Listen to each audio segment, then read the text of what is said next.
जय हिंद दोस्तों, कैसे हैं आप सब। हर हर महादेव। दोस्तों आज की वीडियो में मैं आपको केदारनाथ यात्रा का संपूर्ण वर्णन दूंगा, जिसमें से आपको यह बताऊंगा कि आपको केदारनाथ यात्रा कैसे करनी है, कहां से आपकी यात्रा शुरू होती है और कहां पर अंत होती है, केदारनाथ यात्रा में रुकने की क्या व्यवस्था है, केदारनाथ यात्रा में आपको खाने पीने की भी क्या व्यवस्था है, साथ ही साथ ये जो 16 से 18 किलोमीटर की ट्रैक है, इस ट्रैक के दरमियान आपको क्या क्या सुविधा मिलेगी, साथ ही साथ आपको इस ट्रैकिंग को करने के लिए आपको कितना समय लगेगा, और भी केदारनाथ की यात्रा से जुड़ी हर बातों का विस्तारपूर्वक वर्णन करूंगा और सभी बातों को मैं स्पष्ट रूप से आपको आज की इस वीडियो पे बताऊंगा।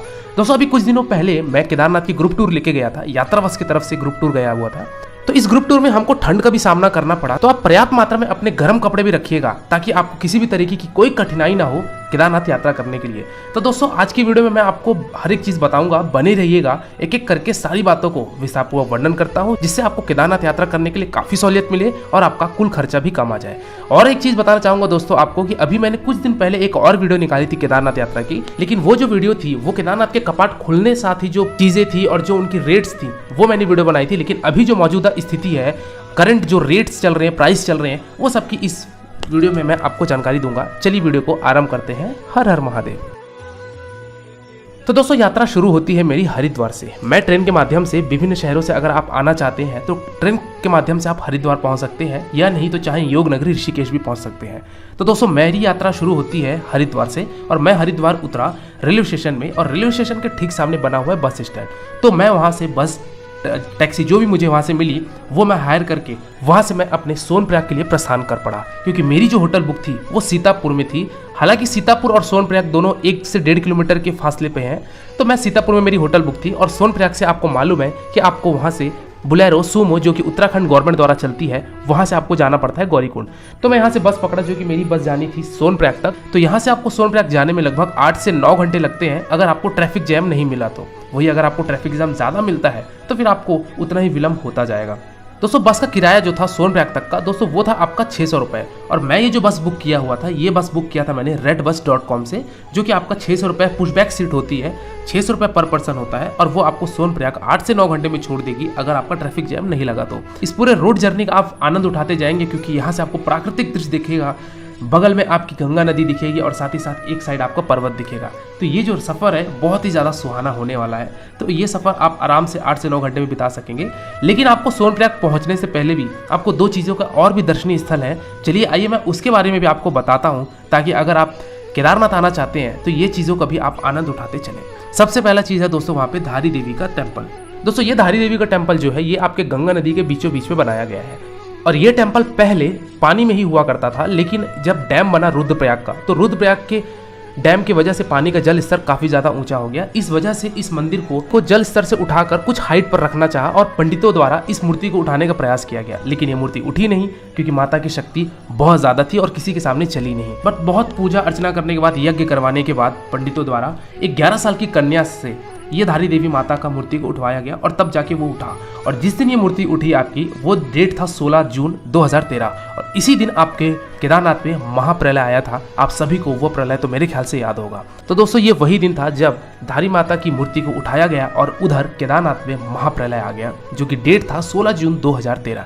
दोस्तों इस मंदिर में आने के लिए आपको जो मेन रोड है, मेन रोड से आपको लगभग आधे किलोमीटर नीचे आना पड़ेगा। तो आप दोस्तों यहाँ पे मंदिर में जाएंगे और यहाँ पे आपको धारी देवी माता का मूर्ति मिलेगा। इनके आप दर्शन कीजिए, मत्थे टेकिए और जय माता दी का नारा लगाते हुए आप अपनी यात्रा को पुनः प्रस्थान कीजिए सोनप्रयाग के लिए। चलिए दोस्तों अगले स्थान की बात करता हूं। दोस्तों जैसे ही आप पहुंचेंगे देवप्रयाग, तो दोस्तों देवप्रयाग में आपका वहां पे अलकनंदा और भागीरथी नदी का संगम होता है। तो दोस्तों ये भी एक दर्शनीय स्थल है, जहां पे आपको स्पष्ट रूप से दिखता है कि अलकनंदा नदी और एक तरफ से आ रही है भागीरथी नदी, दोनों का एक संगम होता है, और वो फिर पुनः गंगा के रूप में एक विशाल रूप धारण करके वो बह चलती है। तो दोस्तों एक दूसरा साइट सीइंग आपका ये भी है, जो कि आपको रास्ते में मिलेगा।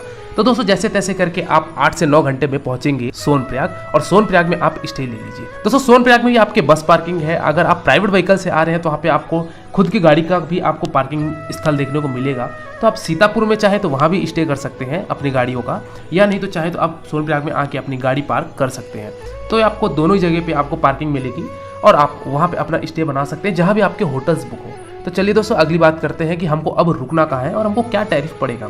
तो दोस्तों आपको ये बताना चाहूँगा कि सीतापुर में, सोनप्रयाग में बहुत नॉर्मल या फिर स्टैंडर्ड रूम्स आपको मिलेंगे, ज़्यादा हाई फाई लग्जरियस होटल नहीं मिलेगा। और अगर मैं कॉस्ट की बात करूँ दोस्तों तो 1000 रुपये पर बेड होता है, वहाँ पे बेड सिस्टम चलता है।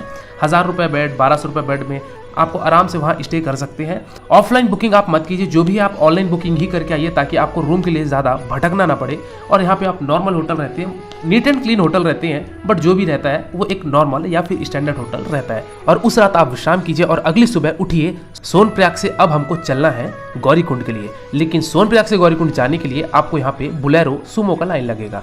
दोस्तों ये रहा सोनप्रयाग, और ये सोनप्रयाग ज़्यादा बड़ा नहीं बल्कि एक छोटा सा टाउन है जहाँ पे आपको कुछ होटल्स देखने को मिलेंगे, कुछ यहाँ पे दुकान देखने को मिलेगी और साथ ही साथ 1-2 क्लॉक रूम देखने को मिलेगा और एक पार्किंग लॉट है। तो दोस्तों ये रहा आपका सोनप्रयाग, छोटा सा, ज़्यादा बड़ा नहीं है। सामने दोस्तों आपको यहाँ पे ये जो शेड दिख रहा है, ये शेड के नीचे आपके यात्रा पर्ची का वेरिफिकेशन होता है और साथ ही साथ यहाँ से घोड़े खच्चर लेना चाहते हैं सोनप्रयाग से तो वो भी यहाँ से आप पर्ची कटवा के अपनी यात्रा शुरू कर सकते हैं। दोस्तों यहाँ से आपको ये जो लाइन देखने को मिल रही है, ये लाइन है गौरीकुंड के लिए सुमो बुलेरो के लिए। दोस्तों सोनप्रयाग से गौरीकुंड जो आपकी सुमो बुलेरो चलती है जिसका किराया मात्र 50 रुपये होता है। तो दोस्तों ये गाड़ी जो आपको मिलती है ये सोनप्रयाग से मिलती है, जो कि उत्तराखंड द्वारा ये गाड़ी चलवाई जा रही है। तो दोस्तों यहाँ पे इसकी लाइन लगभग आपको आधा 1 किलोमीटर देखने को मिलेगी, बट ये लाइन बहुत ही जल्दी आगे बढ़ती है, जिसमें से आप मान के चलिए कि 1 से 1.5 घंटा आपको लगेगा और आपको सुमो बुलेरो मिल जाएगी और आप पहुँच जाएंगे गौरीकुंड। तो दोस्तों यहाँ से यात्रा शुरू होती है मेरी गौरीकुंड के लिए। मैं सुमो लिया, मुझे सुमो मिलते साथ ही लगभग 10 मिनट में मैंने गौरीकुंड पहुँच गया। 50 रुपये का चार्ज होता है, मैंने ड्राइवर को दिया और मैं गौरीकुंड पहुँचा। अब एक चीज़ ये बताना चाहूँगा कि सुमो बुलेरो में अगर आपकी फैमिली बड़ी है तो ये मत सोचिए कि एक ही गाड़ी में हम सब आ जाएं या फिर 2 गाड़ी में हम अपनी फैमिली को लेकर आ जाएं। आगे पीछे रहिएगा क्योंकि लाइन में सभी कोई रहते हैं। अल्टीमेटली आपको पहुँचना आखिरी गंतव्य पे है, वो है गौरीकुंड। तो आगे पीछे भी अगर सुमो बुलेरो मिलती है तो आप घबराएं नहीं, धैर्य रखिए, सबको गाड़ी मिल जाएगी। तो दोस्तों यहाँ गौरीकुंड पहुँचे और गौरीकुंड से आपकी पदयात्रा शुरू होती है। हालांकि 2013 के पहले गौरीकुंड तक सारी बसेस जाती थी, इवन आपका यहाँ पे पार्किंग भी हुआ करता था। तो दोस्तों ये है आपका केदारनाथ का फूड ट्रैक जो कि लिखा हुआ है 16 किलोमीटर, लेकिन 16 किलोमीटर तो नहीं है, लगभग आपका 18 से 20 किलोमीटर की ये ट्रैकिंग होती है और आप गौरीकुंड से यात्रा शुरू की। दोस्तों ये है आपका गौरीकुंड का कुंड, यहाँ पे आपके गौरी माता के मंदिर भी देखने को मिलेंगे। तो आप इस कुंड में भी आप चाहें तो स्नान भी कर सकते हैं, दर्शन कीजिए, माता के यहाँ मत्थे टेकिए और अपनी यात्रा प्रस्थान कर दीजिए आप केदारनाथ के लिए।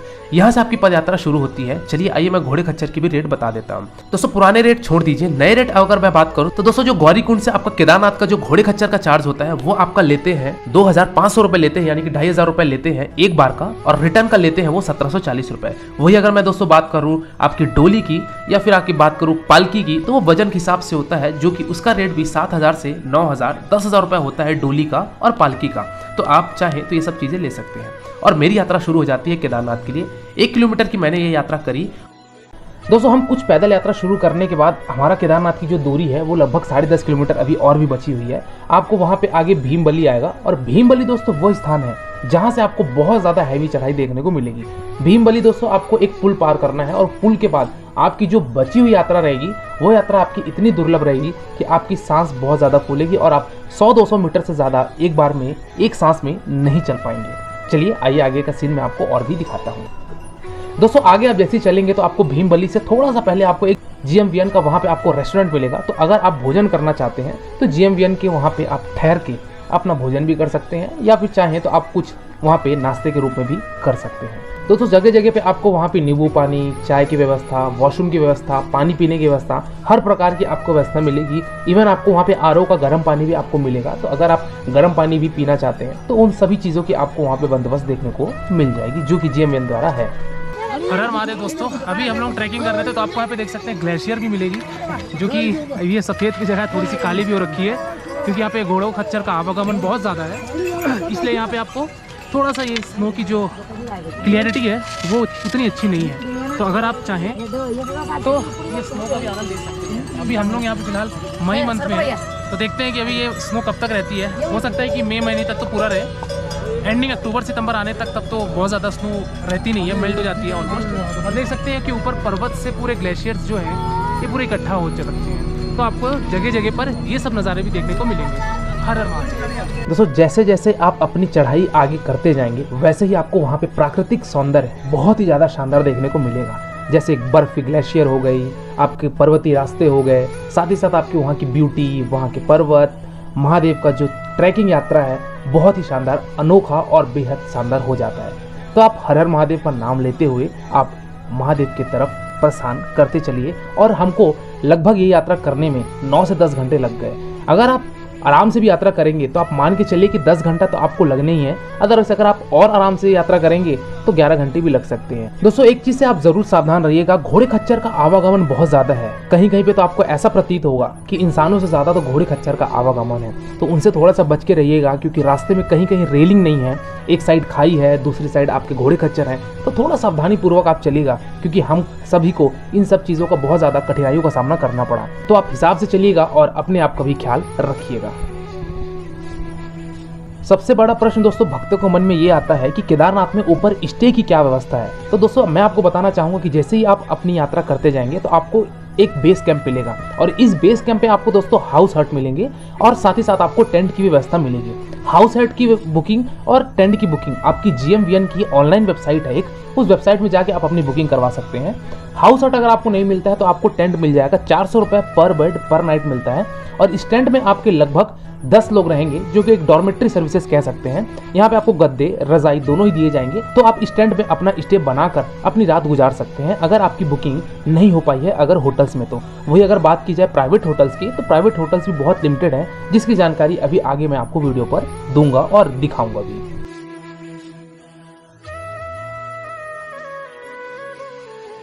हर हर महादेव दोस्तों, अभी यहाँ पे केदारनाथ मंदिर के पास 1.5 किलोमीटर पहले आपको एक बेस कैंप पड़ता है। सामने वहाँ देख सकते हैं, आपको एक बेस कैंप नज़र आ रहा होगा। उस बेस कैंप का जो कॉस्ट होता है वो आपका GMVN की तरफ से भी होता है और आपका कुछ प्राइवेट्स भी होते हैं। तो अगर आप GMVN के रुकना चाहते हैं तो ऑनलाइन वेबसाइट में जाके आप GMVN के वेबसाइट में बुकिंग कर सकते हैं। और अगर प्राइवेट टेंट की बात की जाए तो प्राइवेट टेंट का भी टैरिफ बहुत ज़्यादा है। अगर 6 लोग रुक रहे हैं तो उसका टैरिफ आपका 8,000 रुपये पर नाइट का होता है, ओनली लॉजिंग। तो यहाँ पे टेंट भी बहुत ज़्यादा महंगा है, क्योंकि इस साल रश बहुत ज़्यादा है 2022 में।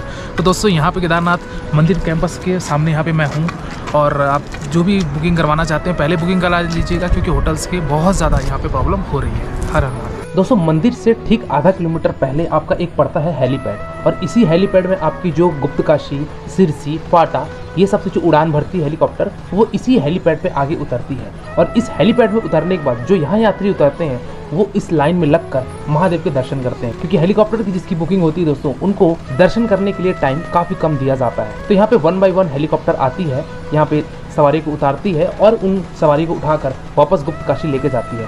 कहने का मतलब यह है कि कंटिन्यूसली यहाँ पे हेलीकॉप्टर सर्विसेज सुचारू रूप से चलती रहती है और यहाँ पे भक्तों को लाकर छोड़ा जाता है।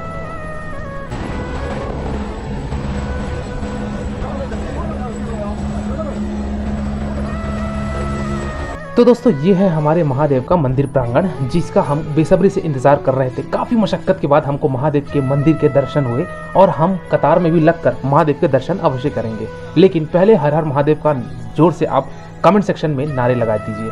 आगे बढ़ने से पहले दोस्तों मैं आपको एक चीज़ और बताना चाहूँगा कि मंदिर के ठीक पीछे एक बड़ी सी पर्वत रखी हुई है, और ये जो 2013 की आपदा आई थी, इस आपदा में ये शिला आकर, पहाड़ का एक चट्टान आकर मंदिर के पीछे आट टिका था, जिससे पानी के जो हिस्से थे वो 2 भाग में बढ़ गए थे, जिसमें मंदिर के अंदर पानी प्रवेश नहीं किया था और मंदिर को किसी भी तरीके की कोई हानि नहीं हुई थी। तो ये है महादेव की कृपा कि मंदिर के आसपास जितने भी होटल्स, धर्मशाले, लॉज, खाने पीने के जो भी रेस्टोरेंट्स हैं सब ध्वस्त हो चुके थे, सब मलबे में तब्दील हो गए थे। लेकिन महादेव के मंदिर प्रांगण को कुछ भी नहीं हुआ, महादेव के मंदिर को कुछ नहीं हुआ, क्योंकि ये सब भोलेनाथ की कृपा थी। तो दोस्तों इस प्रांगण में आप आएंगे तो कहा जाता है कि स्वर्ग कहिए चाहे केदारनाथ, बात एक ही है। ये जब आप यहाँ पहुंचेंगे तब आपको इस चीज का अनुभव होगा कि स्वर्ग कहिए या फिर महादेव का मंदिर, दोनों की बात एक ही है। तो दोस्तों हम यहाँ पे मंदिर के आसपास रहे, यहाँ पे प्राकृतिक सौंदर्य देखे, महादेव के दर्शन किए और महादेव की भक्ति में लीन हो उठे। दोस्तों महादेव के दर्शन करने के लिए आप लाइन में लगिए। लाइन में हमको जो दर्शन करने के लिए लगे वो लगभग 2 घंटे, 2.5 घंटे, 3 घंटे भी किसी किसी को लग रहे थे और किसी किसी को बहुत ज़्यादा भी लग रहे थे। तो दोस्तों ये डिपेंड करता है कि रश कितना है, भीड़ कितनी है, उस हिसाब से महादेव के यहाँ पे दर्शन होंगे और आपको मंदिर के अंदर महादेव की ज्योतिर्लिंग दिखेगी। मैं भी अंदर नहीं दिखा सकता क्योंकि मोबाइल ले जाना वर्जित था। तो दोस्तों आप महादेव के दर्शन कीजिए, हर हर महादेव का नाम लेते हुए आप अपनी मनोकामनाएं मांगिए। चलिए दोस्तों अगली बात करते हैं कि अगर आप महादेव के प्रांगण में हैं और अगर प्राइवेट होटल से आपकी बुकिंग नहीं हुई है तो आप खाने पीने की क्या बंदोबस्त करेंगे। दोस्तों जहाँ पे हेलीपैड था, हेलीपैड के थोड़ा सा आगे आपको यहाँ पे एक अन्नपूर्णा रेस्टोरेंट देखने को मिलेगा। इस अन्नपूर्णा रेस्टोरेंट में आप अपनी भोजन की व्यवस्था कर सकते हैं। 250 रुपये दोस्तों थाली होती है, उस थाली में आपको आराम से भरपेट खाना मिल जाएगा, तो आप वहाँ अपने भोजन ग्रहण कर सकते हैं। या नहीं तो चाहें वहाँ पे 2-4 होटल्स भी हैं जो कि प्राइवेट हैं, तो वहाँ होटल्स में भी जाके आप अपने खाने पीने की बंदोबस्त कर सकते हैं। तो दोस्तों आप महादेव के दर्शन कीजिए और अपनी यात्रा पुनः वापस कर दीजिए गौरीकुंड के लिए या सोनप्रयाग के लिए। तो दोस्तों ये था महादेव यात्रा का एक संपूर्ण वर्णन। लास्ट बात करते हैं दोस्तों कि इस यात्रा को करने के लिए मुझे कुल खर्चा कितने लग गया। तो दोस्तों अगर मैं 3 नाइट 4 डेज की बात करूं तो दोस्तों मान के चलिए कि आपका जो ये महादेव के दर्शन करने के लिए जो खर्चे लगेंगे एक आदमी का, वो लगभग 9 से 10 हज़ार रुपए लगेगा और आप महादेव के दर्शन कर लेंगे।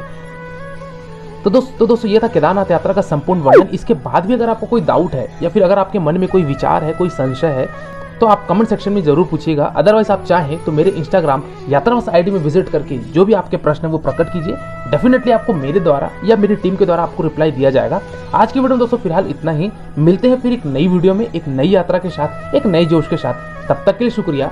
जय हिंद। आपकी यात्रा मंगलमय हो।